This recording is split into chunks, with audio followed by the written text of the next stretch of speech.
to welcome you here, introduce the panel quickly and get started. Despite what it says on there, I'm not Matt Siegelman. I'm Dan Restuccia, a colleague of his, also from Burning Glass. Matt had to leave, and so I have the privilege of hosting and moderating this awesome panel here, thinking about what are the solutions for the 44 million adults in the workforce who have less than an associate's degree. And I think it's easy in a room like this to lose sight of the actual demographics of the country. Only a third of American workers have a bachelor's degree. So another third, the 44 million on the board here, that have less than an associate's degree.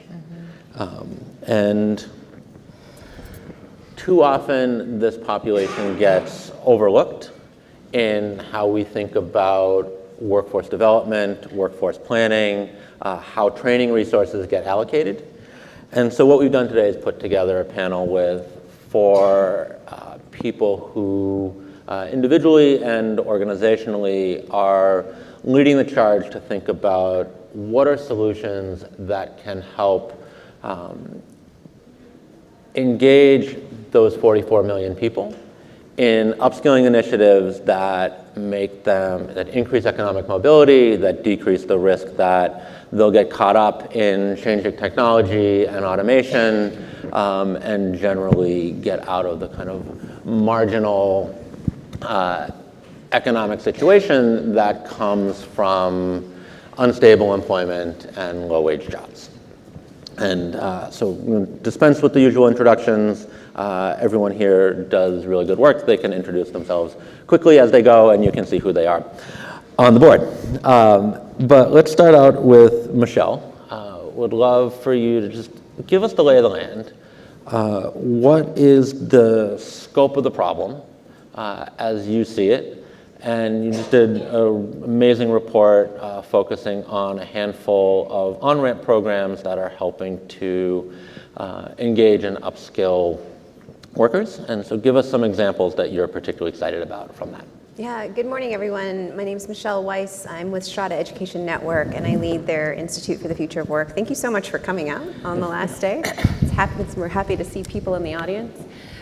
So we did write a report called On-Ramps to Good Jobs. And it's just talking about trying to fuel innovation for what we call the learning ecosystem of the future. And as we talk about sort of the need to reskill and upskill and retool people, especially as we face a more turbulent future of work, we forget that actually we have a huge swath of our population that needs to be just uplifted in order to get to the place where they can ultimately reskill and retool themselves for that future of work. And in this case, what we tried to quantify is this 44 million number of working class adults, which we define as people who have less than an associate degree and are either jobless or earning less than $35,000 as an individual or less than $70,000 to support a family of four. And in order to thrive in this future of work, we need to figure out ways to build their uniquely human skills, so the skills that will help them stay a little bit more resilient and resistant to potential automation in the future so that they can adapt, but also give them some sort of verticality to their sort of T-shaped learner model. If we think about giving them access to technical skill sets, those sorts of human plus technical skills, we try to sort of look at the kinds of on-ramps that were doing this really important work for the most underserved people, the people who needed the most help in launching into promising pathways. And so we took a look at 9 different on-ramps. Some of them were nonprofit, some of them were for-profit. Unfortunately, they're only, as we kind of did this research with our partners at Entangled, we found that we could only kind of identify approximately 65 or so of these on-ramps that are doing this incredible work that looks a whole lot like what we think of as last mile providers. So we think about coding boot camps and how they're trying to reduce education and hiring frictions.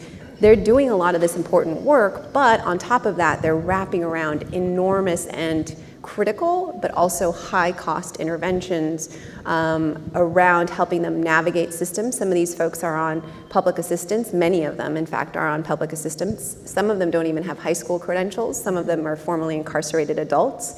So these are folks who really need a lot of help in just getting to the point where they're ready to learn.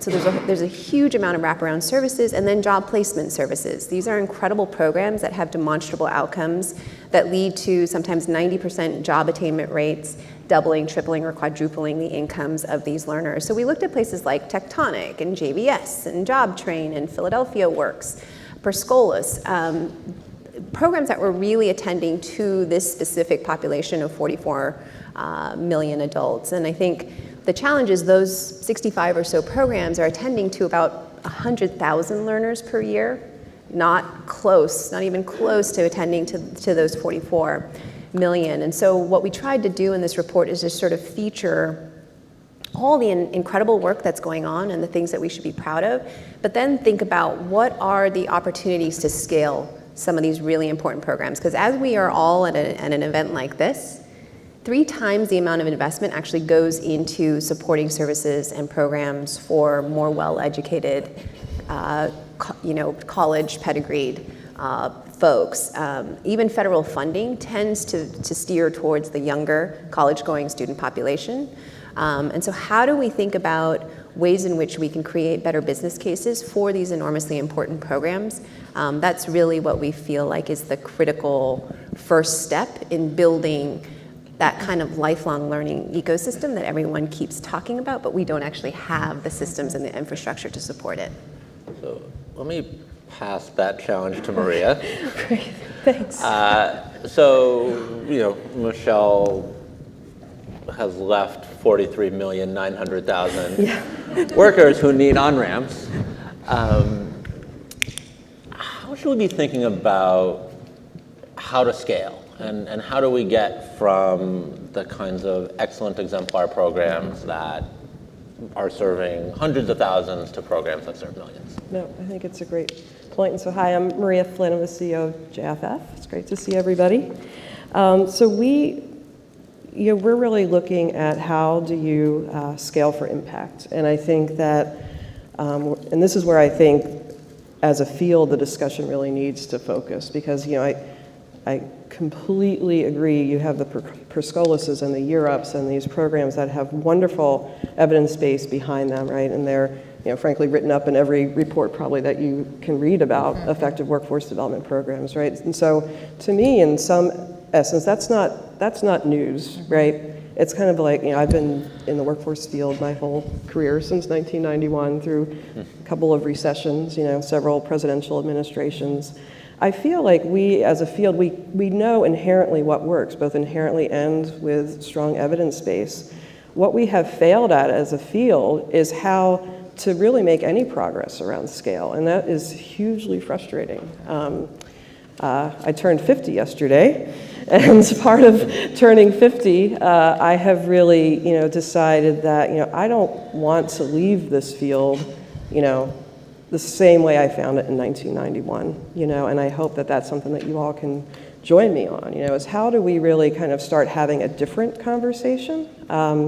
And we're trying to do that at JFF in different ways. I see some folks in the audience who are part of our $1 billion wage gain challenge, right? So moonshot initiatives aren't the answer to everything, but they are ways to get people thinking differently about issues. And so with the help of Schmidt Futures, we put out a challenge to entrepreneurs and programs who could think about how could we help 100,000 workers raise their income by $10,000 a year in a 2-year period. Got 90 responses. We had 7 finalists present this week. We picked 2 winners Monday night.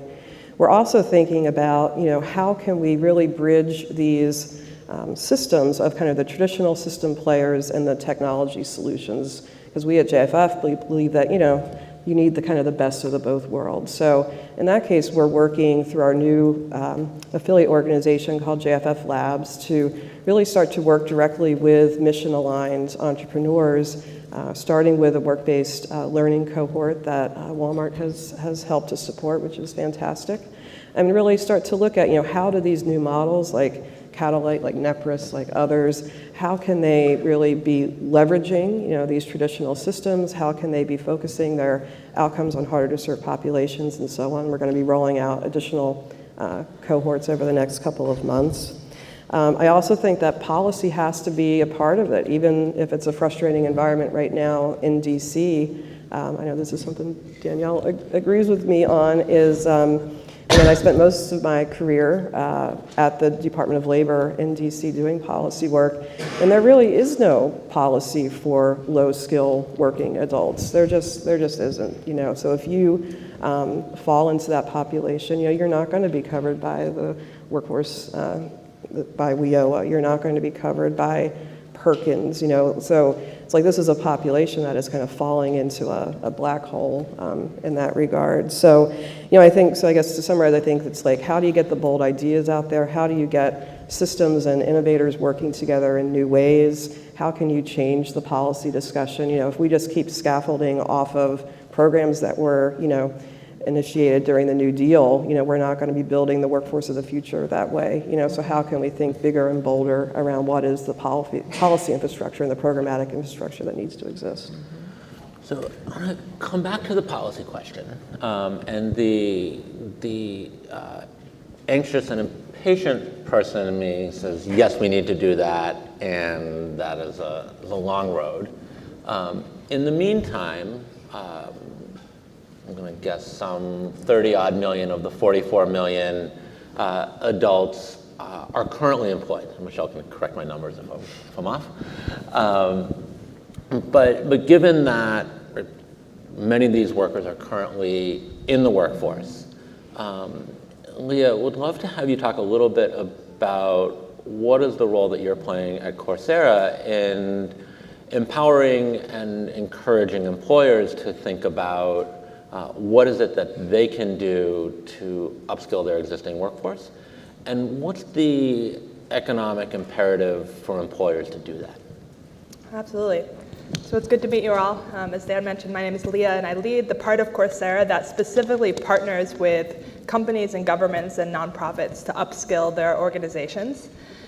And it's turning out to be a really powerful arm of the organization. So for those of you who don't know, when Coursera launched, it represented a partnership between 150 of the leading universities to make their education globally accessible. And right now there's about 40,000 learners that come, 40 million learners that come to Coursera to learn. And for a while there was a thought that this would be a tremendous way to potentially reach populations like this, individuals who would come online to learn. But there are two main problems. One is that the vast majority of people who would come to the platform already have bachelor's degree. And the second is that they would lack the institutional context and the motivation and support to learn.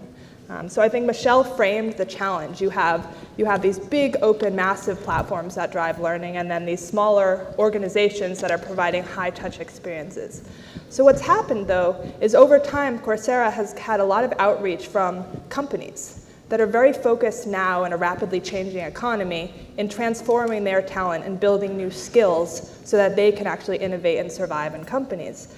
And what we've realized is that these institutions are actually vehicles to transform talent, and specifically this population, in new ways. So we're focused on a couple key things. One, when companies come to us, the first question they're always asking is, what does my workforce need to learn? So it's one thing to say we want to help address both their top-tier workers as well as their lower-skilled workers, but figuring out what to learn, what skills, what are the future job openings, that's a massive question.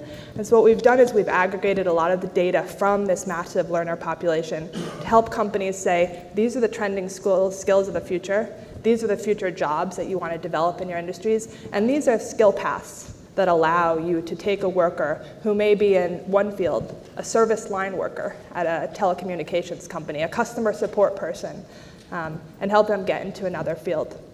The second big challenge to tackle is to actually develop that content, and specifically develop content that would allow workers like this to upskill into new areas. And one of the most exciting initiatives that we've worked on is actually in partnership with Grow with Google, where they built an IT professional, they call it the IT professional certificate. And specifically, it's a pathway that allows anyone who has no tech jobs to start learning and in the end be eligible to have a true job in IT with a 80,000 plus salary. And so there's been a tremendous experiment going on over the past year in partnership with JFF to figure out, of all the organizational vehicles that could take this learning and deploy it, what would be the most powerful. So we've released it on our consumer platform. We've partnered with JFF to provide the certificate to community colleges. We've partnered with companies and given it to companies to deploy to their workforce. And the data is just starting to come back. So specifically, the question is, which learners in which of these environments actually proceed through the program and learn? And so far, the biggest finding is actually compared with learners who learn on their own in consumer platform, 60 to 70% of learners who learn in the context of institutions, either in companies or in community colleges or nonprofits, are actually proceeding through the program and completing. So it's a great stat, and I think our challenge is now that we know that the answer is through organizations, and part of our job is to think of all the organizations that we can serve, how do we address people at work? We need to develop more expertise on how to provide this type of support at scale. Thanks. Danielle, would love to have you share a little bit about what you've done at Walmart to think about questions of upskilling. Walmart clearly is the largest employer in the country, and one that I think has thought about these questions in ways that are probably more sophisticated than anyone else I've seen. And so what are the lessons you've learned from what you've done, and how do those translate to employers that have less scale? Yeah, sure. Good second question. What a challenge that one will be. So hi, thank you for having me here. Danielle Goonan, I work at Walmart. I'm on the Walmart giving team. I do both giving, and I serve as a SME to my HR folks. So actually right now I'm spending 75% of my time on an HR project, which is really exciting because I get the best of both worlds. Walmart comes to this work through the lens of shared value. Many of you probably know that term, but the idea is, how do we have double, triple, quadruple bottom line? So we're benefiting our bottom line as a business, our associates, the communities in which our stores are located, our customers, right? How do you think about that? And we think about that across 3 pillars: community, opportunity, and sustainability. I'm going to focus on the opportunity pillar for today because that's where our learning work sits. Within that, we think of, I would say, we like frameworks. So 3 basic pillars: access, stability, mobility. Access is, does someone have access to a job, and a good job, right? Because retail is a low barrier to access industry, which is great, it's how do we get folks into retail as quickly as possible, get them in a job, and once they're actually in a job, how do you push as much stability and mobility interventions at them so that they could have their best life? So on the stability side of the house, the company has really taken the lead on that, right? Whether it's increasing wages, or it's a new parental leave policy, or it's our MyShare bonuses every quarter, right? There is, okay, how do we make sure that our workers have stability? And then the company has said, okay, Foundation, we need your help in thinking about the mobility piece. So we're going to do a bunch of stuff on the job for our workers: pathways, academies, on-the-job training programs, connecting credit, higher education credit to on-the-job training. And now we have a new lifelong learning program through Guild Education with Brandman Bellevue and the University of Florida. But we need to think about what are the new products and programs that should exist in the market on the mobility side that could benefit the entire retail industry and lift up retail and service sector workers. So within our mobility pillar on the Foundation, we're thinking about new ways of learning, new ways of signaling, and new ways of employer partnering. And going back to exactly what Maria said, our assumption is that there is no real lifelong learning system in this country for frontline service sector workers. I was in the Obama administration before I came to Walmart. I'm obsessed with education and workforce policy. I love to talk about it, so if you want to grab coffee one day and talk to me about it, let's reauthorize WIOA soon, right? But when you look across the titles, when you look at higher education, when you look at Perkins, when you look at, there's some money for TANF, there's some money for SNAP ENT, but really you're trying to fit our working learners into one of these very defined federal or public streams of dollars, and it's not really working. So the way we're thinking about it is how do we change and augment the current system? No doubt about that. How do we also change the behavior of employers? So how do you actually drive employers to make more investments in their frontline workers? So yes, employers, you have responsibility in this too. And then how do we also support innovations that can be used within the traditional system or quite frankly can force the traditional system to change, right? And so when it comes to that learning side of the house, I think you see technology across all of it, right? We need technology for new ways of learning. So we've made investments in products. You need technology for new ways of signaling, right? So how do you use machine learning and artificial intelligence to be able to signal skills needed, skills had, where to get those skills?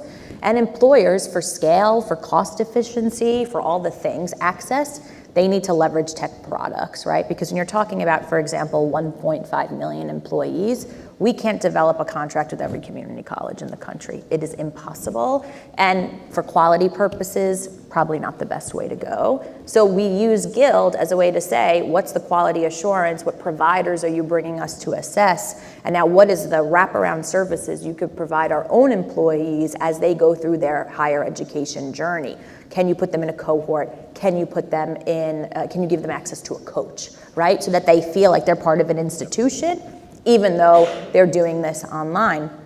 And so the next step with the foundation is launching this sort of what I would say collective impact campaign called Digital US, which is really about taking national organizations, some of whom are our grantees like JFF, and some of whom are not our grantees, to say, how do we in this changing world of work figure out how to make sure technology is leveraged for those that we might currently be leaving behind, like service sector workers. And how do we do this by, one, ensuring that there's good digital literacy programs and products out there for these working learners, and how, on the other side, do we make sure that education, adult education, workforce development, and employers have the digital transformation services they need to be able to leverage technology for these populations. And so right now they're getting the collective impact stuff going. They're assessing the gaps that currently exist within this framework, as well as some of the opportunities. And we hope many of you in this room will join us as we figure out how do we really leverage technology to make sure that these workers aren't being left behind. Thanks. So a couple of the themes that I'm hearing through the conversation. One, as Danielle just articulated, different workers have different length journeys that they need to travel to get from where they are in their home situations and their skills to a stable, viable career. Everyone talked about pathways. And I'm going to get tactical for a minute, because I think all of us in this panel have designed pathway initiatives. Many of us in the room have designed pathway initiatives. And I'm going to be a little bit controversial and say I think most pathway initiatives don't work because they tend to be designed by on sort of a theoretical basis. To say people should be able to do this, and then they can enroll in this training, and then they can enroll in that training, and then they'll get this job, and then they'll get that license, and then they'll get that other job over there. And so, yes, there is a pathway, but nobody ever travels down that pathway. And so would love to hear the panel give some thoughts around how do we talk about pathways, and pathways are clearly so important. How do we get from pathways that exist on paper and in grant applications to pathways that people can follow? I'll start. So I think a couple things. So I think as a field, we've had so much attention on pathways, but a lot of investment around first job, first credential, which is terrific. But that's another place where I feel we can almost check that box, right? I think we know a lot around how to get someone to that first job, that first credential. I think where we completely fall off the cliff is what happens next. So I think that there's, I think this is a role for foundations and others around how do we really look at, what is that next job, that next credential, and what is the realistic pathway that follows. I think there's a report that we put out last year with Burning Glass, actually, where we, I think, analyzed many resumes, a resume data report called When's a Job Just a Job and When Does It Launch a Career? And we were able to really categorize jobs into springboard jobs that did launch a career, kind of, I think we call them lifelong jobs, like dental hygienist, where it's a decent job that you may not advance, but you could still have a family-sustaining wage. And then jobs that we didn't use the term dead-end jobs, but that's kind of what we meant. But really just starting to categorize, like, let's get a little more granular around occupations and what pathways can look like.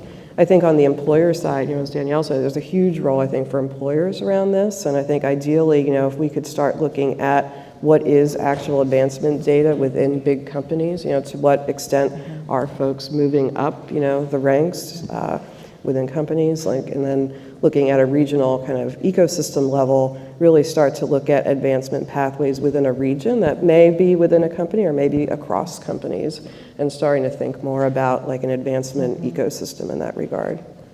I think part of this issue, right, is an assessment problem. We are not great at assessing skills and abilities and just sort of knowledge sets. And we also have no way of assessing the kinds of hidden skills that people may have through years of caregiving or other sorts of responsibilities that aren't codified through a credential. And as we think about this particular population, that gap in the marketplace is significant. And that's where like a conference like this is interesting to see where we're moving in that regard. So we can't do great gap analyses of who is this person now, how do we get them to where they want to go. That's one, I think, critical issue. But then the other, as we think about the employer role in this, is so agree with you, Maria, that getting people to that first good job is something that a lot of innovators are working on and a lot of institutions are working on.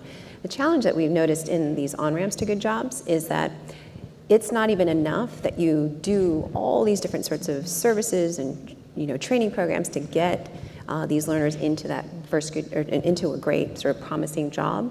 The potential for churn is huge, just because as these are definitely just a high needs population that has never really had sustained access to economic opportunity. So when they're moving into a Fortune 500 company, which is just a totally different kind of space or whatever the job may be, when they hit a roadblock, if they don't have the same sorts of wraparound supports from the employer, there's just a huge risk of churn from there as well. So the problem here is not even enough to get them into that good first promising pathway. It's how do you keep them there and how do you make sure they can stay there long enough to advance? It's something that came up through the research. We've seen a couple bright spots in the way employers are actually taking this on, and the example that actually stands out best to me is AT&T. So AT&T has rolled out many different learning programs at scale as part of this larger recognition that by mid-2020 and beyond, they predicted that 30% of their workforce would be out of the job. So they essentially committed to reskilling this population, and what they did is they actually said those people who learn and get certificates and proceed through these pathways will be eligible to interview for a job in a new field. And so that's the first step, right? There's many employers out there that, they care about their companies. They're saying, how do I encourage people to learn? But to actually go so far and to say, we'll actually interview you for new jobs and we'll commit to hiring you if you do so, that was the first big move that they made. But the second thing is they're starting to get the data on this experiment as well. And what they're finding is that people who reskilled and entered new job pathways were actually more successful in those jobs than the people that moved up the functional paths. And I think about that example a lot because, yes, there are some employers out there who are more beneficent and are thinking the way I think Walmart is, but most people are just trying to think about how to get their people to learn. And I think if you can build that challenge, which is something that employers really care about, into a commitment to also proceed and support those who do learn and opening new pathways, that would represent a transformation. And so that's a theme we're trying to echo again when we engage CLOs. The second thing that comes to mind as well is we think a lot about the role of gender in this place and in particular in this discussion. A stat that always stood out in my mind was that, and again, Michelle can correct the stat if it's not quite right, but so a little over half of the people in this 44 million bucket are women. But if you look at people making salaries below the $30,000 mark, the number of women actually raises to 83%. And so one thing I've found powerful is that online learning and technology can actually be a particularly powerful way to engage women. And we've come out with a bunch of research and experiments lately, particularly in the technology field. And I'll give you one example. So we did an experiment where we changed the name of the professor on a course. 1 week it was a male professor, the other week's a female professor, and had different learners come to the course. And we found that actually women were 26% more likely to proceed in the course and continue learning when they saw that the teacher was a professor. The professor was a woman. Sorry, long day. That the professor was a woman. And so it's a powerful sign that, particularly when we're taking on this challenge, if we want to engage women, in addition to thinking of the broader challenge of support services and pathways and meaningful inroads, we need to think about who these learners are and how do we actually create systems and technology that are specifically going to address the challenges of women. And I think there's a lot of bright spots there as well for us to think more creatively. If I could just jump in here really quickly. So I think the easiest way to get people to learn is provide it on the job and pay for them to do it because it's part of your role, right? So that's what we did at Walmart. We started with Pathways, which was everyone who was coming into Walmart within the first few months had to finish this on-the-job frontline training program. When we initially started, it was connected to a wage increase. Then we kept raising our wages, so it wasn't necessarily, and we didn't find a correlation between finishing the program in a short amount of time and wanting that dollar raise, which I think is interesting when we think about what actually incentivizes people to learn. It's not always what we think it is, right? And then when it came to, okay, now you're ready to be a supervisor, whether it's the first level of supervisor or all the way you're now a market manager managing multiple stores, you're going to go through our academy program, which are our Walmart schools. There are 200 of them around the country, right? And again, we are going to pay to send you there. You're going to get your wage, and we're going to pay for your hotel if you have to stay overnight. But that is part of your job, so you're getting paid to learn. And congratulations, you just graduated from Academy. Now you have 6 college credits for this lifelong learning benefit that we'll pay for you to do at Brandman, Bellevue, or the University of Florida. And those are our providers currently, but we hope to add more in June, right? So it's like, how do you encourage learning because it's part of your job, we're paying for it. Now, once we get you really excited and you're like, I could do this. I never walked a graduation stage before, but I just crossed the Academy graduation stage and I'm crying and I can't believe I'm wearing a cap and gown. Wait, now Walmart's going to pay for me to get my high school equivalency degree or to enroll in college. And so we're trying to blend, and it's not easy because there are policy issues that don't make this easy, right? But we're trying to blend the on-the-job training with the lifelong learning benefits to say, how do we encourage through on the job and then say, now look, there are all these other benefits we could offer you and use that as an on-ramp. One quick thing just to connect Danielle and Leah's points. So Walmart Foundation came out with this incredible report with McKinsey on thinking through 3,000 counties and how we can kind of break this dichotomy of the urban-rural divide, right? That's actually kind of a false divide. And you came up with like 8 different profiles of different parts of any kind of state.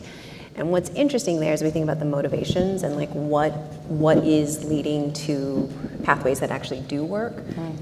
We can't overlook the regional component of this, because that was another thing that kind of emerged from our research is a lot of these successful on-ramps to good jobs are mostly happening in densely urban areas. Yep. And as they try to move into slightly more rural or distressed Americana kind of areas, they haven't quite figured out how to tackle this challenge. And so that's another like major piece that as we think about ambition and motivation, we haven't figured out. Absolutely. Yeah, and I think part of that, I think part of why scale is so difficult is that, I think a lot of replication studies over the years in this field, have not been successful, right? So how do you, I don't think we haven't really cracked that yet, right? How do you replicate these promising models in different situations, different demographics, different geographical areas? So it's a big challenge.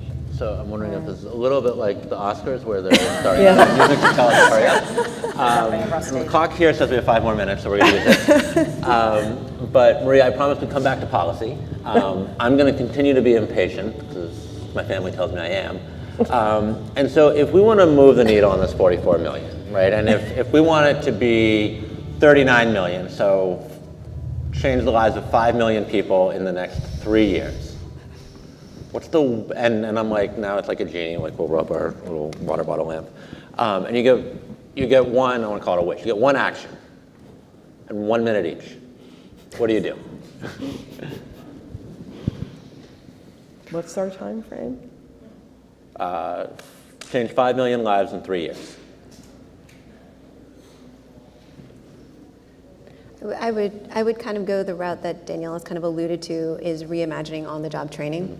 If you think about the enormity of dollars going into OTJ and just the L&D side of employers, nobody has transparency or visibility into what those dollars are doing, and often they're kind of shunted towards compliance training versus trying to help our adult learners figure out how to accommodate learning on top of everything else going on in their lives. We're trying to, at this point, tell learners or anyone who's aspiring to advance their careers, do this on top of everything else you've got going on in your lives.